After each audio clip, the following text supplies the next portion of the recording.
And then back to your current team. Obviously, Kelly's returning, the top, runner-up last year in Class 3, and top returner with Tabitha Weber graduating. And the girls, I think, put 3 in the top 7 and ended up 3rd overall. But what do you think about the boys and girls this year? It's I never count my chickens before they're hatched, because anything happens. Right now, I'm missing 2 of my top 7 from illness and injury, and wasn't even my stuff. It was church camp, attacked my kids. Yeah. And we're battling those kind of things like every team does. Overall, we're pretty healthy. 5 weeks of practice, and the volume and intensity's been there, but there's been no racing. So their bodies they needed this release today. And I look to see us progress better over the next few weeks, because we're kind of so beat down from just that beginning of the season grind to get ready for the end of the season. Right. If you don't do it now, you're not going to have it at the end. Sure. Girls, I think, look sharp today. I was very, very pleased.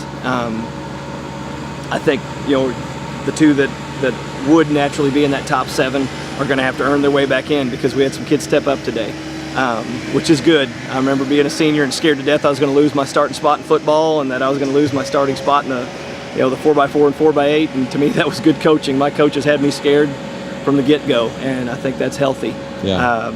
Guys today, some of them were pretty upset, and I think we're a little flat, and we don't really know why. And Caleb Pyle, that young man has turned himself into one heck of a runner. He's going to get it done to state. Yeah. I believe that it's going to happen for him this year because of his dedication level. But he came over to him, he said, I think we figured it out. Because I mentioned to several of them, we look flat. Start of the race was not where it should be. Finish was okay. We progressed decently when we should.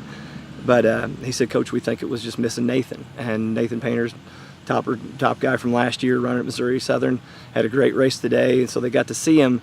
But he said it kind of, there was a hole in here for both he and Tracy McKinney. He said, we're used to seeing Nathan.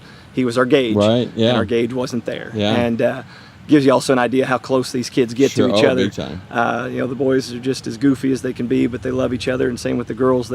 It's odd that you would lose somebody like that. Sometimes you think, well, the top one's gone, it's my turn to step in. Yeah. But his leadership You just suited up Nathan after his race. Yeah, I've been fine with that. Right, after the men's collegiate race, I'd have been totally fine. Run right along, yeah. But it was neat to see them kind of understand that they cared for him so much, and he was such a solid leader for them that his lack of being there it gave him a hiccup. Yeah. But man, they battled back in, and what we've done so far, I really have got high hopes for the guys too. We've had a new kid move in that's running well, and I've got some other kids that have they've just grown over the summer, and they were kind of just average kids last year, but man, they're looking solid. Sure.